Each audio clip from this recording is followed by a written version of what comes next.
We want to bring in another voice to the conversation now. Former Illinois Governor Jim Edgar joining us via Zoom. Governor, thank you so much for your time. It's always great to have you and to hear your insight. I was reading up just recently here on an article where you said that we talked just a minute ago before we joined you about the struggles that Republicans have had in this state. And you said Illinois Republicans are going nowhere as long as Donald Trump is around. Well, I think that's the reality in Illinois. He doesn't play well in the suburbs, and the Republicans, to be successful in Illinois, have to do well in the suburbs. And unfortunately, the last election cycles, since he's kind of come on the scene, we have not done well. I think as long as he's head of the party, in Illinois at least, it'll be difficult to win statewide. Now, we can win, Republicans can win, let me put it that way, in downstate Illinois.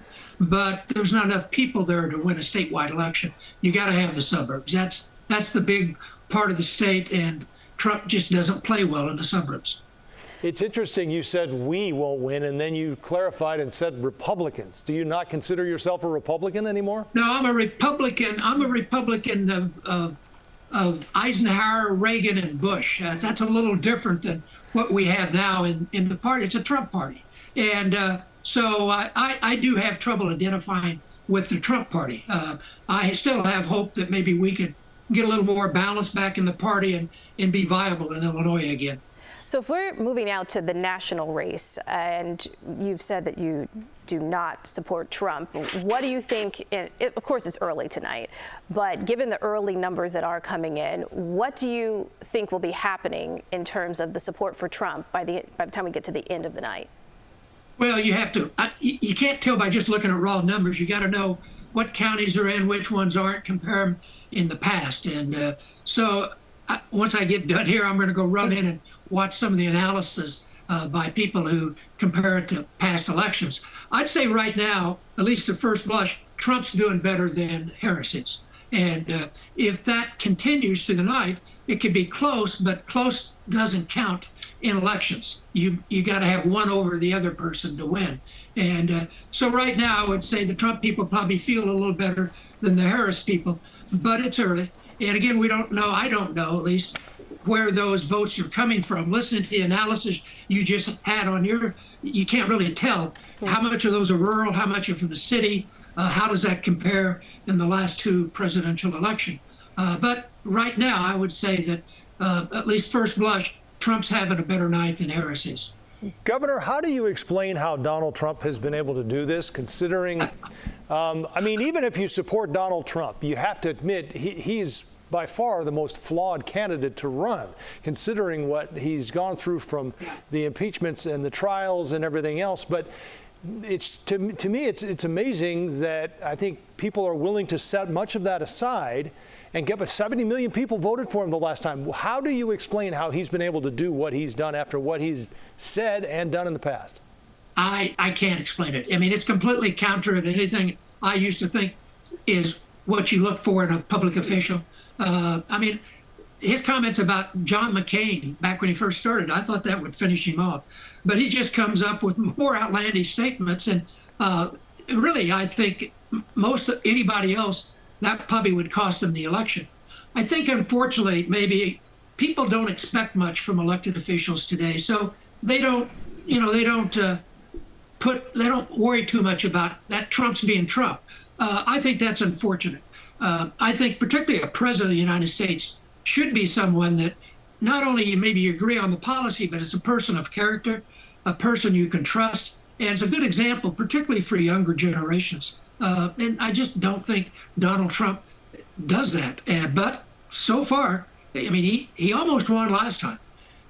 He got more votes last time he did first time, and he may win this time. He may. And I don't really have a good explanation.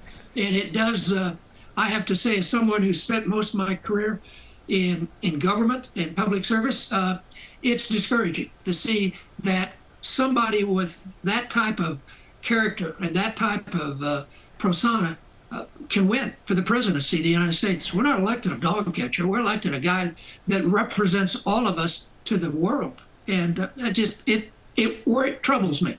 And I worry if he is victorious, what that means for this nation and the impact that can have on the world in the next 4 years. So, Governor, let's talk about Kamala Harris now. We know where you stand. If we could get him back, is it possible to get him back? There we go. All right. So we know where you stand with Trump, but strategy-wise, Kamala Harris, the Democratic nominee here, what do you think that she has done right, and what do you question, even though, as you said, you are a Republican, one that does not support Trump? What do you think of her plan? Well, her plan, I'm not sure she had much of a plan. To me, in an election, you have two candidates. One's going to win, one's going to lose. And you're not going to get a perfect candidate. And I don't think she's perfect. I have to say, I thought she was better than I thought she would be. I really did not have that high regards for her until she did become the candidate. I thought she did a good job in her acceptance speech. I thought she completely outclassed Trump in the debate, which people did actually watch, and I think helped her campaign.